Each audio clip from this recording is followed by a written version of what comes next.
everybody, good evening. Welcome, 6:30 here, Tropical Nomad here in Canggu, Bali, Indonesia. So Speak Up Monday, welcome. We have an incredible guest tonight, Wayan Wardika. I pronounced it correctly? Oh, perfect. Oh, yes. a little bit of practice. Yeah. And look, so if you haven't been to Bali before, even if you are here, so tonight's show, I'm really looking forward to it because we had a little chat earlier on, and the things that you shared with me are things that even though I've been here for 5 years, I've never heard before. And we're going to talk about the culture of Bali, the history of this region called Taro, where you're from. We're going to talk about the system of governance at the village level. Yep. Here in Bali, and how that all kind of works. And then we're going to talk about some ancient history of Taro, which is amazing. It holds such significance for Bali that I had no idea about. So if you're interested in that, you've come to the right episode. Once again, Speak Up Monday is filmed here live at Tropical Nomad every Monday at 6:30, and you're welcome to join the studio audience. It's free, whether you're a member of Tropical Nomad or not. And my name is Robert Ian Bonnick, the tourism architect. So, Wayan, what I think is a great place to start is to explain for people here, the system of governance from the federal all the way down to the village, so we get a great idea, like a container for our conversation tonight. Sure, of course. But first of all, thank you so much for having me this evening. So it's an honor to be here. Okay. Well, Bali is already popular, well known in the world. Everybody knows where it is. A small island, tiny little island, part of Indonesia. It's a province, consists of 8 regencies. We call kabupaten. So one of the kabupaten is called Gianyar. Yeah, in Gianyar there is a smaller district we call kecamatan. Okay, there are 7 of them in Gianyar, and I'm in one of the Tegalalang kecamatan. Okay, so in Tegalalang now there is several desas. Yeah, so this desa is called or the village. Yeah, so the village is called Taro. So there is the limit of the government goes in terms of administration, yeah. So and then from that desa or desa Taro, then divided into desa adat, which is the traditional villages where all these traditional values, ancient traditions are well kept. Separated from the national laws and all of the administration purposes. So I'm in one of the Desa Taro and the Desa Taro itself consists of 14 smaller banjar. So that is the really smallest part of the province, down to kabupaten, to kecamatan, to desa, and then to the banjar. Sometimes in the banjar there is a smaller, more sections. So this is how really important this communal system. It's systematically arranged. So then people know what their role in each, from the smaller part of the community into higher role in the higher part of the community. So in the desa itself, especially the desa adat, where all these ancient traditional values are kept on and practiced every day by the Balinese, which is the very backbone of this Balinese culture. And about the ancient, you were saying before that Taro has a lot of significance, looking from the view of this ancient wisdom. So could you maybe share with us, maybe 1 or 2, maybe even 3? I'm pretty sure there was more before, but maybe 1, 2, or 3. Let's go for 3. Good number of these ancient cultural significant points that people may not even know about. Sure. Starting with the name of Taro. Taro derived from the word of taru. It means tree. In the Sanskrit or the Balinese, tree is representing the mind, where if you notice the shape of the tree from the roots, stem, and then the the branches and all the leaves. So Taro means mine. So it was Desa Taro itself is really related to arrival of a holy priest between 4th, 5th to the 7th century. Nobody for sure, but there was a manuscript written where this holy priest, during his meditation, saw a golden shiny lights towards the sky. So it's like what you call it? It's a holy insight, you know. So he was about to look for that source of light. So this holy priest was traveling all the way from India through East Java, and he spent quite some time in Western Java called Dieng. And that is where his pilgrims still there. And then the latest one is in Gunung Raung or Mount Raung, which is in East Java. Okay, one of the highest mountain in East Java. So he was having his learning center called Pasraman. So that is when he was meditating and found this light. So then he was start looking for that spiritual, then started the spiritual journey. The first trip was failed. Half of the followers get sick, and then accident happened. So he got back and meditating and found the answer. So then he came back with a much bigger volume of followers. And then the first thing he did was to ask permission to the land of Bali in at the slope of Mount Agung. So mountain has a very, very significant values in the Balinese daily life in terms of worship, ritual, tradition, and everything. So it's like the father or like the hook of the island. So it's really important to put the highest respect for the mountain, of course, with everything else. So he planted 5 elements of natural elements called Panchadatu, as symbolizing putting his commitment to taking care and spread the religious beliefs of Hinduism, because the local beliefs at the time was well structured as we are seeing today. So this holy priest has a very important role in the beginning of his arrival to teach the community how to live in harmony with the nature, each other. So then he started to teach the community how to live in communal. So side by side. So when there is a danger happen, when there is a wild animal try to attack you, it's really easy to raise the alarm. And then it's also really easy to communicate. And then it's really easy to get people together. So this communal system, which is later becomes Desa Adat, was believed found in that very special place of Taro. So this whole communal system that the village life in Bali is based around was found in Taro, is what you're saying. That is what we learned from our elderly. That is what we learned from some books that written about his relation. So Taro has a very, very strong relation to his arrival at that time. So then now people live in community, live side by side, but at that time people tends to move. It's 100% depends on the nature. So then this holy priest teach how to grow rice in particular, but in general how to farm. So this farming system, which is still available until today, is called Subak, was also found there, because there is a really special temple called Sabang Dot, okay, where the temple is sit in the middle of a forest. So it gives us a reflection how Bali was in at that time. It's a deep jungle, big trees, gigantic trees.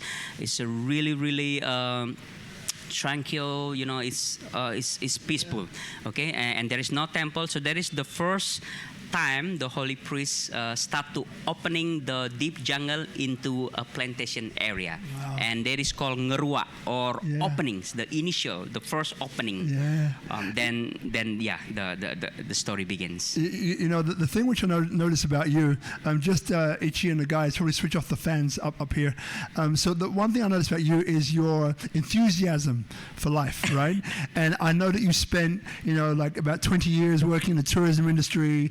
You were working on cruise ships, and then, you know, it's like this beautiful story because, you know, like we often hear about the brain drain, you know, so certain countries like Australia, they having, which I spent quite some years, have these intelligent folks, they basically trained, reared in Australia, then they leave and seek their fortune elsewhere and don't necessarily return.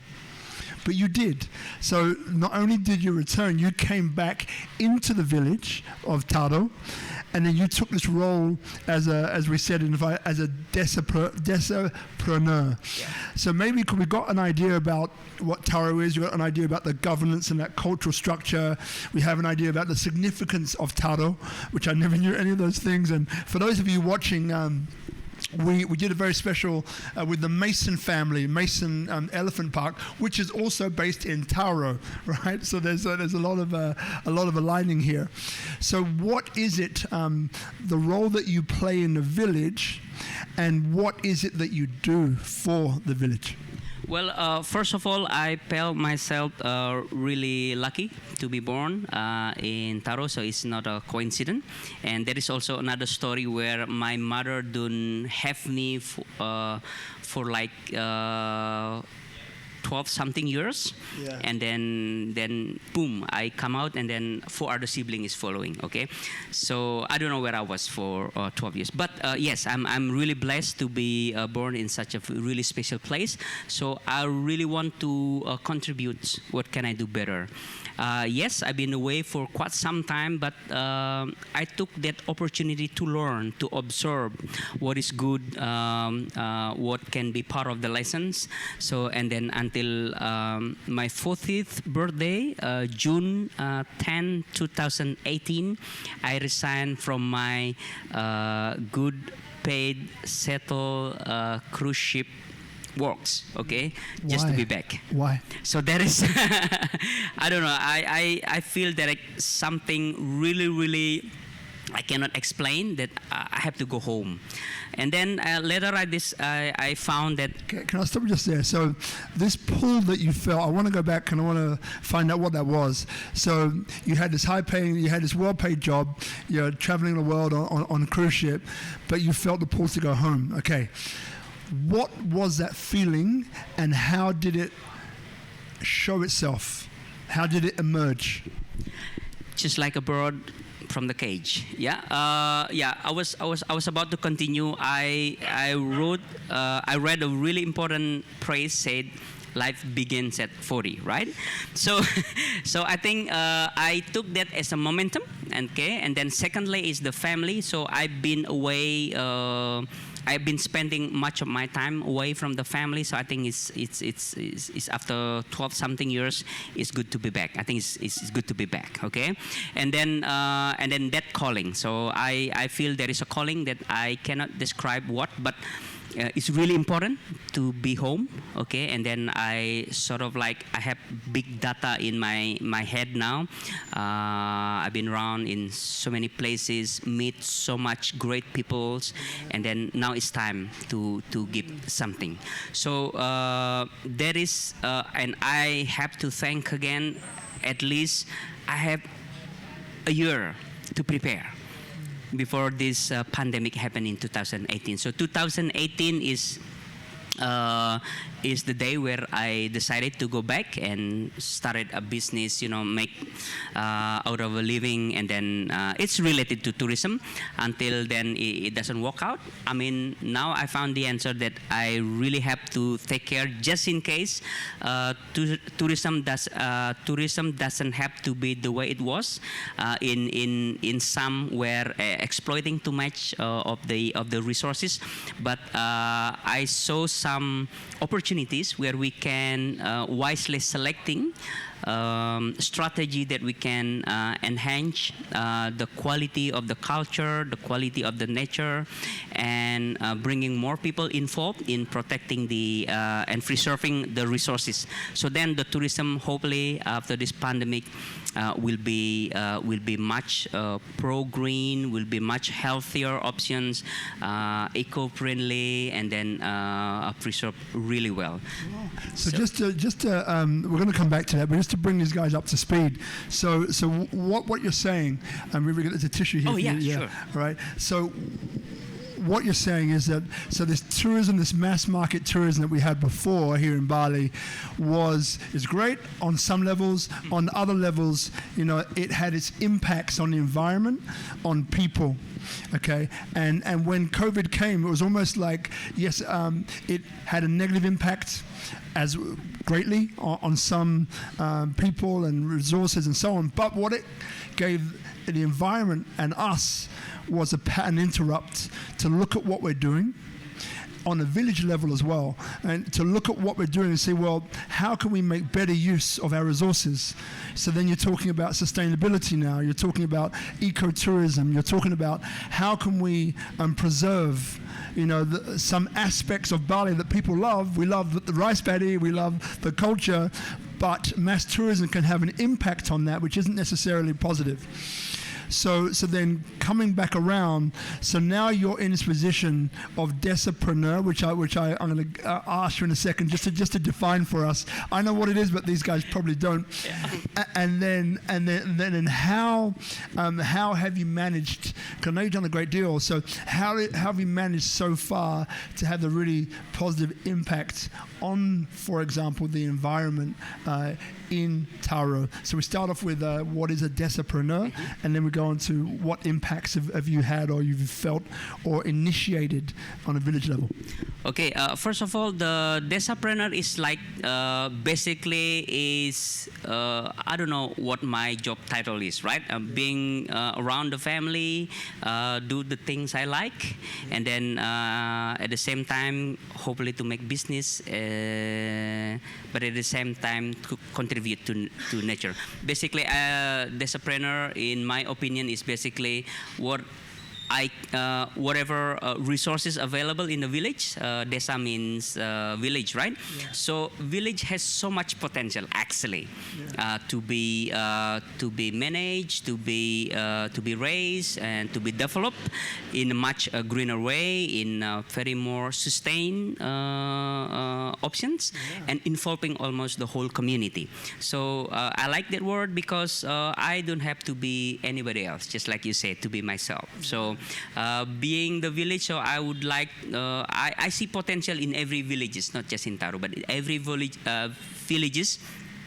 These resources, it's still abundance, but we really need to select, and then using the right strategy, what we develop in our village, so it doesn't destroy the resources we keep. And then it reminds me, with the experience I have on a ship, every week, sometimes twice a week, we have a drill, right? Emergency drill. So this COVID is like a drill. Yeah, to be honest, it's just like a drill. If things like this happen in the future, we need to be ready. So I think it's really fair enough to reckon that every village is the most resilient group of community during the COVID, because they are self-sustained. They can grow their own food. They can grow their own herbs, and basically they get the very basics of it. Even though they lose their jobs, well, like I do, I lose most of my jobs, I mean professional job, but just to eat, at least we can still survive. In some of the desa, even can contribute to do more to the urban peoples. It means whatever resources that we have right now, it needs to be protected, not just for the benefit of the tourism. It shows us that we can live, and then with this drill, now we can even think better, much clearer, much we can pick much smarter strategy. We don't have to rely on 100% because we know that how fragile this travel industry is. When thing happens suddenly external, we are not in control. So it is really good to control what we have in our resources.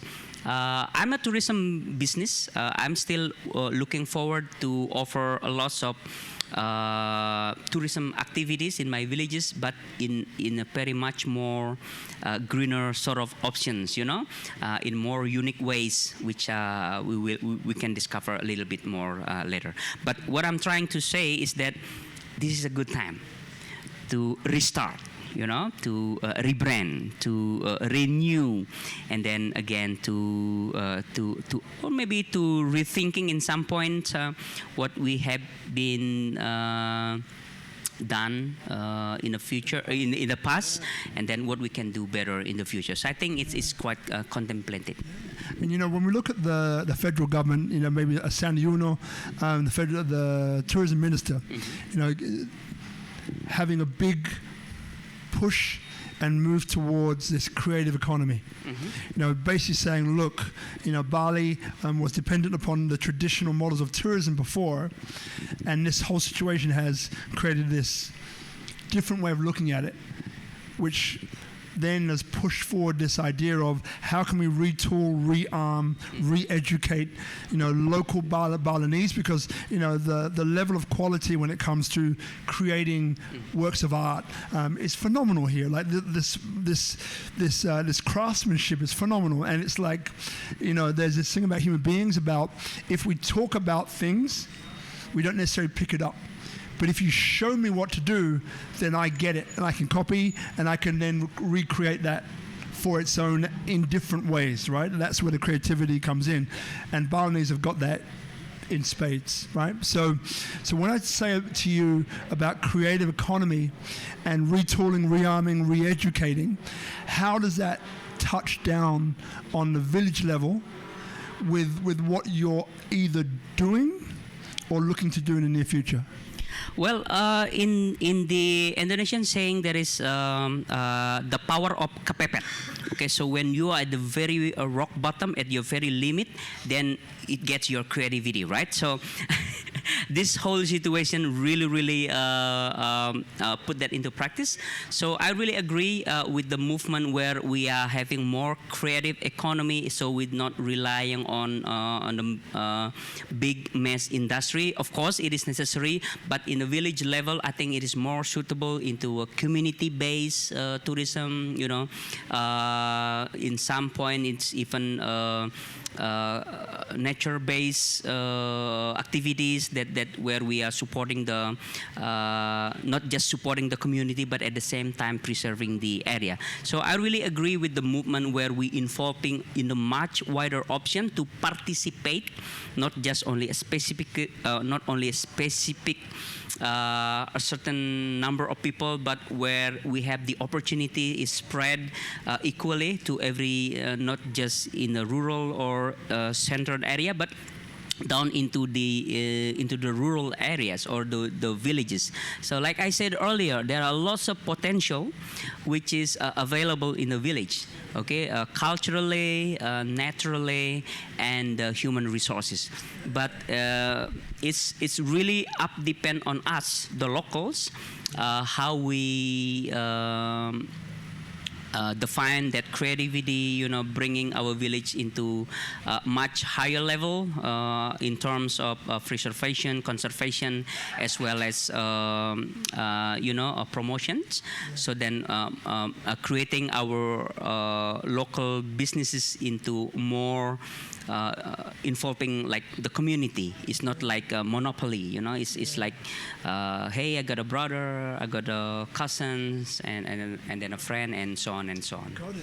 Yeah. You know, in a minute we're going to talk about fireflies, right? So if you're wondering fireflies, why they're so important, you got to hold on. When I found this out, it blew my mind, right? So fireflies are coming very soon. Just hang out for that. You're like, fireflies? What the hell is that about? You're about to see.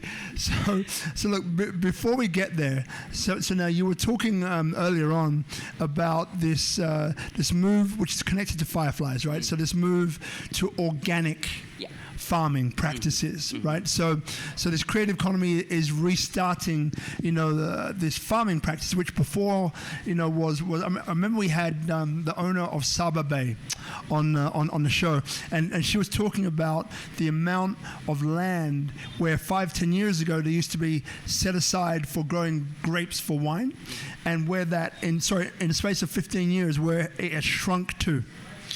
And part of it is to, you know, influence the next generation coming up that it's actually cool to be a farmer, right? It's not I want this phone, I want that model, I want to do this crypto, I want to get into that, right? As opposed to saying, well, farming is actually really cool as well. So, and being that we're humans living on the planet, we need farming, right? So in the context, we'll get on to organic farming first. What does that look like at a village level? And then explain the importance of fireflies and this project that you're working on, and the fact that it's the daughter of who is it again? John Hardy. Yeah, John Hardy's daughter, who's also assisting in this project. So I'll hand over to you. The questions were, so organic farming, significance of fireflies, and that collaboration with John Hardy's daughter. Okay, now first of all, let's talk about food, right? As long as we live, we need to eat. It's up to you, your choice. Plant-based, meat-based, vegetarian, non-vegetarian. We leave it up to you. Okay. So once again, the village has a potential, okay, to grow that plants or animal, whatever you need in the food industry. So moving forwards, because if you visit in most of the rural area, you can see a significant difference between the land for farming than it is for housing. Compared to the rural area. So it means we have such a huge potential to grow a much healthier options of farming system. Okay, of course, in some crops or some produces, we tend to use what is can produce instantly, but in the long term, we all understand the impact to the nature. Well, I am the locals of the village, so of course my aim is to make it available for the next generation to come, and then we don't want to ruin it by putting something non-healthy, put it that way, while our ancient tradition teach us to use the local resources available around us. Of course, it needs more efforts to make it happen, but in the long term, it creates a really much greener and eco-friendly and sustainable for the environment. So organic is one of the options which has already been practiced. Before it doesn't have a name, it's just natural farming. That is how we told. So it's really important, critical to have the livestock. So in the ecosystem, because the livestock will produce the manure as well as the bio-urine. So this will create lives. It creates the biodiversity in the soil. A healthy soil, a more diverse microorganism lives, and then even the eels, the worms lives, making a new good nice a pore for the earth, so the earth can breathe nicely, normally. Everybody happy, you know, in the and then it's good absorbent for the plants, and then we tend to have much healthier plants. So with these practices, it has been already practiced by our generation. But of course, now we have much more instant choices. I'm not gonna tell what, but sometime in the long term, it doesn't really helpful. So with that to come, now is also a good time where we can return back to that ancient wisdom, using the local resources around us. Like one of the example is the manure, the compost, because in some area people cannot manage the waste properly, which is basically 80% of the waste is organic, which is the source for compost, and then with a little enhance of a manure from the animal, it will become a really nice, perfect organic fertilizer. And then with that in the environment, it will create the biodiversity, and then with the biodiversity around us, so we have more varieties of animals lives, including the fireflies. And then when in certain area you see fireflies around, the experts said it's a good indication for fresh air, okay, non-contaminated water, and a fertile soil, which is recognized as organic. So fresh air, leading to organic soil. So the fireflies only appear when those three things are present. Right. I would say their ideal living condition is clean air, non-contaminated water, pure soil or organic soil. Great. And we had a conversation before with Itchy, and he was saying that that there's been a drop, in the amount of fireflies due to pesticides and so on and so on and so on, over farming, well not over farming, but the use of pesticides basically. And what you're doing there, and you mentioned John Hardy's daughter, but what you're doing there is that by returning it to its natural state, using the ancient methods that you were talking about, then we're seeing this growth again in fireflies, which is letting us know that the environment is clean. Well, first of all, I'm really interested. I'm really happy. There are lots of, I would say there are lots of, there are lots of people now have that concern. So there are lots of university students now already coming over and see the fireflies. There are lots of families show their children, this is the fireflies looks like, as it in the movies. Some of them even said, is it real? Yes, it is real. So what I'm trying to say, it's a good comeback that we need to celebrate together. It is not just for particular person, but it is for everybody to celebrate. And if it gives an impact to an environment, it means there is a much bigger opportunities to spread around in the neighborhood. But we need to be consistent to using the natural resources. Remember the keys, the water, and then the soil. So that is really important to creating that biodiversity. Okay, with that biodiversity around us, it creates not just the fireflies, almost every animal, including the butterflies, dragonflies, the eels, the shell, almost everything. So this is the condition where we are looking for. So we are also inviting more researchers, like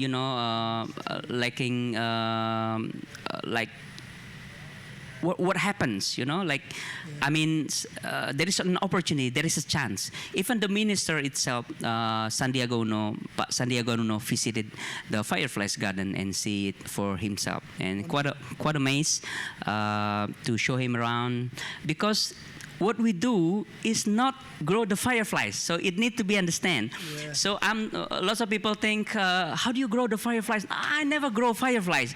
I'm creating an ideal living condition for the environment, and then suddenly it helps not just the fireflies, almost most of the animals in the rice field. So I think it's also really important in order to taking care of the nature, and then we get this amazing bonus of the fireflies. It's really interesting to see. Yeah, and it all ties into this Tri Hita Karana, right? This man, the environment, man and God, and man, was it man, God, the environment? Yeah. I think I know. I think one word can describe Tri Hita Karana best is harmony. Okay, it's about the balance, okay, to creating that harmony between human to God, called pariangan, human to human is pawongan, and then human to nature. So these three elements need to keep in harmony with in our everyday lives, and then once we have that balance in harmony, then we have that karan, that hita. Hita is the happiness, a spiritual happiness. So these three fundamental things that create happiness is the harmony with God, with the human beings, and with the nature. Love that. And one thing that comes up, so there's probably expats which are here in Bali, okay, and they're watching this and they get, this idea of, well, I understand the system from the federal to the regencies, the Desa Adat, Desa Banja, Desapreneur, like a business development for the village, but doing it in harmony with nature using that Tri Hita Karana model, not model, but way of being, right? Okay, so then they might be asking, we live here too. We're guests here in Bali. We're happy to be here. But what is it that we can do? What is it that we can either contribute or be aware of to support this way of moving into the future sustainably? Thank you so much, Robert. So this is the question I was looking for. This morning I was having a trip called Tri Hita Karana trip, okay, into one of the international 5-star brand to my village, okay. So our proposal was to how we, the community level, can collaborate into industrial level. So I think the keyword is collaboration. So this is the best good moment where we can collaborate between the industrial sort of like development can also involve the community level. Like I said, the desa, the village has so much potential, which has never been recognized before. But now is a good time to show us, to show a little bit that potential, and then it is also a good time for the industrial companies, big good corporate, which also involve in the development of the tourism. How we can do it? Maybe you can share 1 or 2 trips in the village. What we are providing is the Tri Hita Karana experience, where we bring the 5-star resort hotel guests, not with the butler, but with us, with the local, to show them around the temples and tell the story of the temples, the history, the culture, firsthand. Okay, meet them with the local community, meet my mom, meet my sister. We are making a rice cake called lak-lak with the grated coconut and organic palm sugar, and then we enjoyed it together.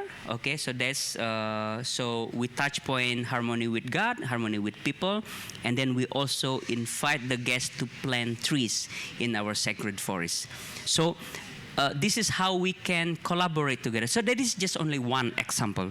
Of course, we have a lot of travel agents, tour operators. They can propose, excursion, that sort of thing. I'm happy with it, but maybe 1 or a certain percent, I would like to invite these high famous brands can also involve us. Doesn't have to be Taro village. It could be in any village. Look around you, pick a village, what they can offer, and then you will surprise. There are so much you can offer. And then, so I was really happy to be to host the general manager herself in part of the process. So what we are trying to create is how to communicate between the local, the authentic of the Balinese lives, daily lives with the families and everything, and also they also have the 5-star luxury perspective. So having them together will give them a holistic complements, sort of experience to the visitor in Bali, and I think the tourists deserve to have that. Because ultimately that's why we're here, right?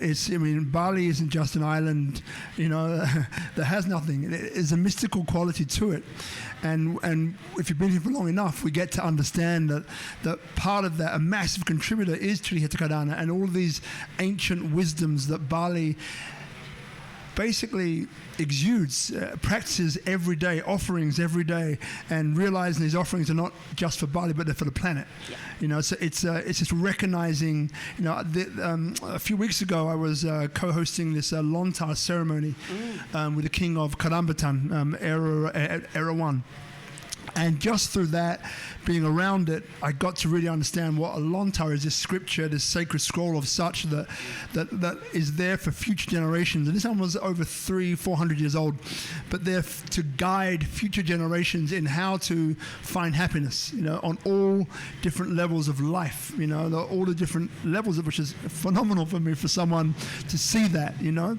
And so, if you're enjoying this conversation at home and you want to know more, right? You want to, you know, dive a bit deeper into, you know, Desapreneur, how villages operate, you know, how you can help, how you can support, how you can assist, right? So get in touch with us here. If you're watching, we've got Instagram, YouTube, and Facebook Live. Just write us a message to Speak Up Monday, and probably on Instagram would be better. A DM there would be great, or to me personally, and say, yeah, Rob, just put my hand up.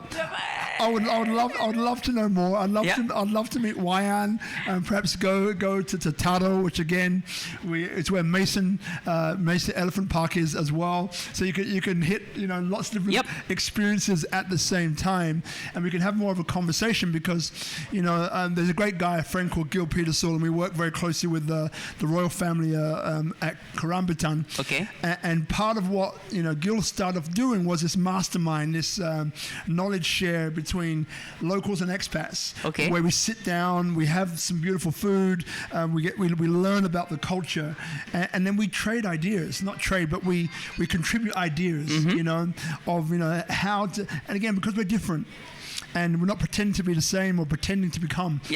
But it's nice to share from these perspectives to find, because I'm all about unity, and knowing that if we're able to come together, you know, we can create projects that uplift humanity, which are far greater than the sum of their parts, right? And that's what this is really all about. So yes, if that entices you, or you're driven by that, or you're attracted to that, feel free to reach out to us. Now, those of you here, if you have any questions, feel free to pop your hand up. Great. So if we have that third microphone, maybe Guzman or Ichi, if we've got that third microphone, we have a question here in the audience. Now, until we get to that question, one question for you that comes up.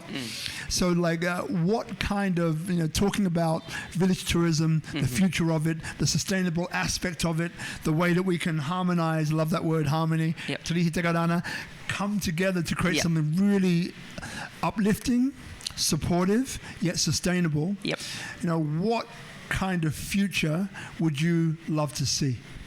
Collaboration, I think that is the good word. Like I mentioned earlier, Desa has so much potential. There is so much resources.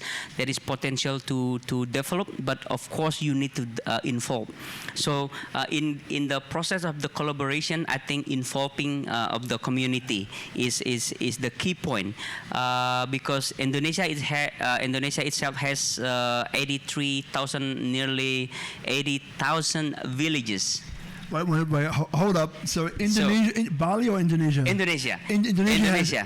80,000. So 83,831. There was when I was Googling. 83,831 villages. Okay. Yep. So there are lots. So 2%, which is only 1,300 something, is village tourism.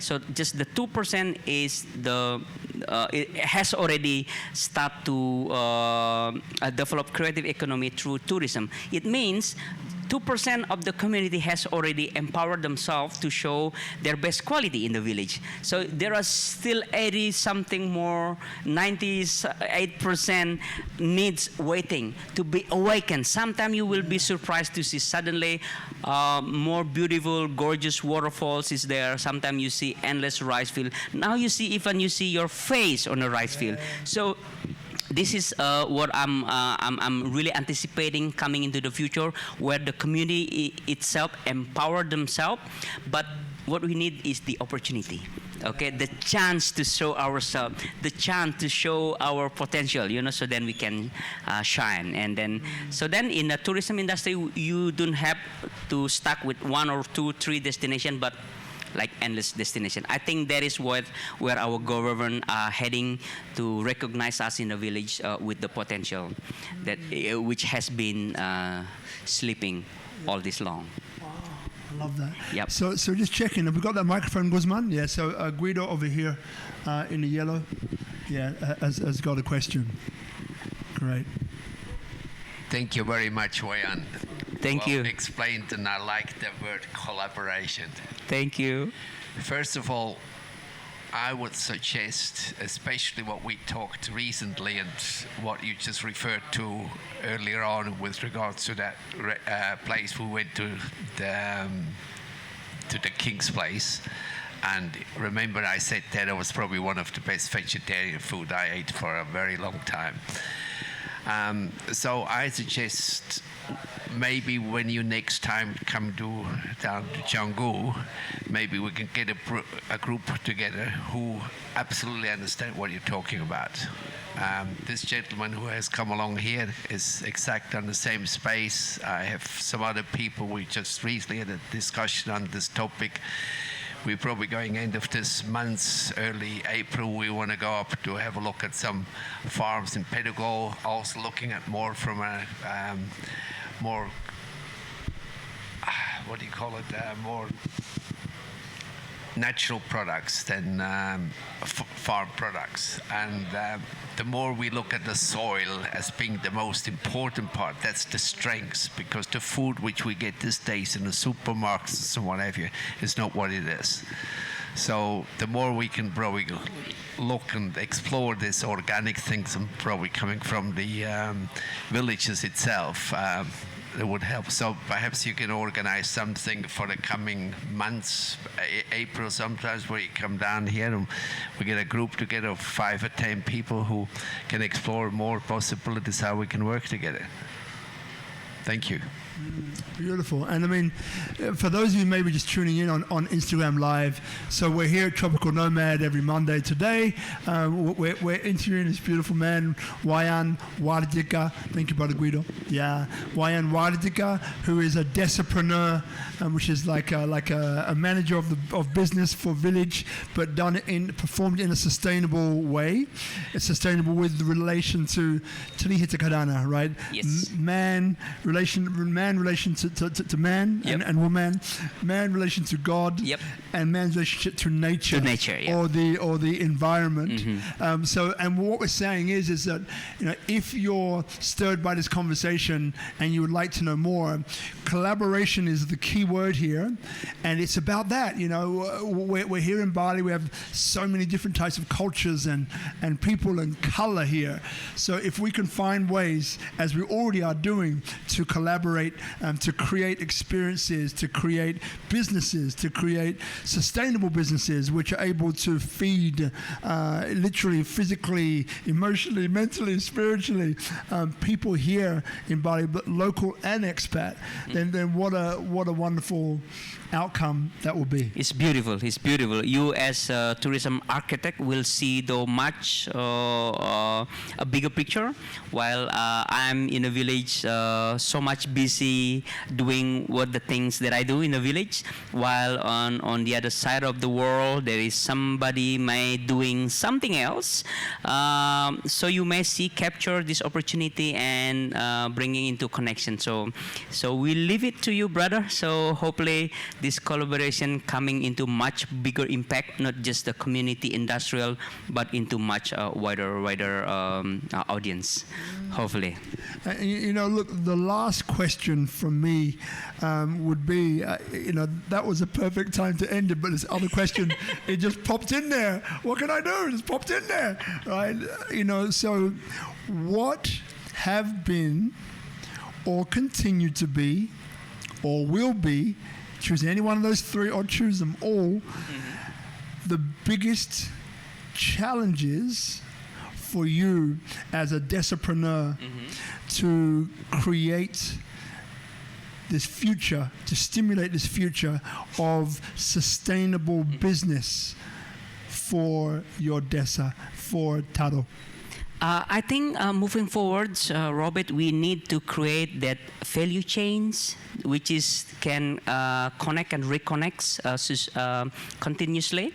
Okay, it's not only merely a product as a physical, but it's also the collaboration it needs in terms of the collaboration in the future.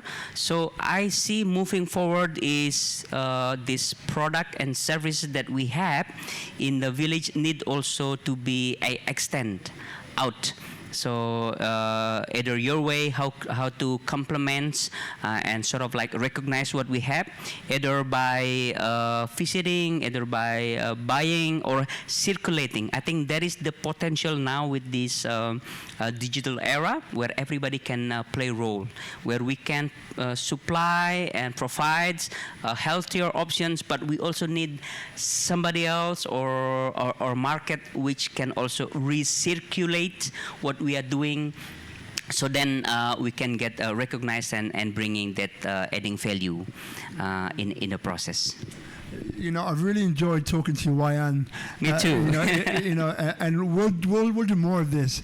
But look, as we begin to wrap up, so the way that we finish the show is, it goes back to you, the guest. If there's anything, in your mind, perhaps that you wanted to discuss or bring up, or even to remind us of, and you've got about three minutes or so you don't have to do it right now. You have time to think, and then feel free to let us know. All right. So you have a think there while I inform people. So every Monday we're here, 6:30 we start. Come at 6 o'clock. Some pre-networking in the next few months. This is episode number 251. Been going for four years. In the next few months, we have some really amazing developments happening. So keep an eye on our social media. That's SpeakuP Monday, one word, on Instagram, or SpeakuP and then Monday group on Facebook. So you've got that, and on YouTube as well. So you can look at the last couple of hundred episodes where we've interviewed, the captains of business, royal families, government dignitaries, politicians, coaches, business, I think I've already done that, business giants, right? So you have a really good idea of the kinds of people, both local and expat, that call Bali home. And it's really important because if you're looking to move here, move your business here, move yourself here, or invest in Bali, you will see all of those stories, and many of those stories will relate to what it is you want to know. And that's why we put it into a very easy to find library. So that's a SpeakuP Monday library. Just check it on YouTube. That's SpeakuP Monday playlist, and you'll get so much true, real information. It doesn't come from media sources. This is coming from people directly, and you get to feel their energy, feel their story, feel them, and kind of go through some of the challenges that they face, right? And because you know what they are, right? And then you'll know how they've overcome them, which is beautiful. So we have that going on. And one of the things, I was here at Tropical Nomad during the week, and I met this guy called Bob. Now Bob, we had to take the pictures down because they were reflecting, but there's these NFT pictures behind us that you'll see on Instagram Live, but you won't see on YouTube Live, and you won't see on Facebook Live. But it's got about 10 pictures up here now. This is what it reminds of you, Wayan. So there are people who make a move, right? Who make stuff happen, and people who sit around and wonder what the hell happened. So this guy Bob, he set out 3 months, and he went deep. He said about 3 hours of YouTube videos consuming, and he got into this NFT space. And I think about 4 or 5 months later, and he's sitting on proceeds of about $50,000 US. Right? And it took him 3 hours and a bit on YouTube, but he just executed, right? Because he said, Rob, I bumped into friends, I bumped into people who talk about this, whatever it might be, but they don't do anything. And it's 90% talk, maybe even more, and 10% who take action. right? So what I appreciate about you, Wayan, is that you've taken action. Thank you. The whole way from the cruise ships, from the 20 years in tourism, to go back to your village, to heed that call, whatever it was, pulling you back, and then using all of that information, that life learning that you picked up from traveling all around the world, bringing it back to your own village and creating these sustainable programs for your village to live and breathe sustainably into the future. So I just really want to take my hat off to you. Thanks to Mark Reed who put us together. Really appreciate it. We'll come to you in a second. Thank you, bro. Super welcome. Thank you to the Tropical Nomad, Itchy and Guzman today. Very much appreciated. And please come and join us in the audience. It's free. Even if you're not a member of Tropical Nomad, you can come and watch it. Come at 6 o'clock. Bit of pre-networking. Keep an eye on those social media channels, which will let you know what we have coming up. Now, brother, wow. Take a breath. Take a breath. It's been amazing. I'll leave it up to you to say whatever's on your mind and on your heart. Thanks, man. Thank you, Robert. It's really an honor to be here. I remember the day you invited me to come over. I was thinking, what should I say? And then you tell me, free flow. It's fun. Okay, just be yourself. So I think it's really warming. So I don't have to be somebody else. So I'm free to address and express myself. And as one of a boy born in a village is really a blessing for me to see how naturals. Resources, how we grown up with the culture and tradition which is keeps in our lives until the very moment. So I think it gives us the values, giving us a sense of purpose in life, you know, like a virtue, like okay, you only gonna do it when you think it's right. So still having that to hold on is really pleasing to have. So I really would like to take this opportunity to invite most of the travelers now with a much more relaxed sort of traveling. So we are expecting to have more visitors to Bali because everybody would love to have that back. But now the good news is it's not only a certain destination. Almost every corner of Bali offers something unique, offers something special to see. And almost each of the villages during this pandemic, this COVID, sort of like bringing the creativity, bring them to life. Like showing like it's a healthy place to visit, is really related to the nature. Even I make the trip itself Tri Hita Karana because it reminded us every day to have that harmony. So I really love to see the spread of the visitor, not just centered in one area, but we have a really good distribution to every villages. So related to the topics, this evening, the future of the village tourism, I think is really related because we see this beauty is still there. We still where the nature, where the tradition and culture are well kept.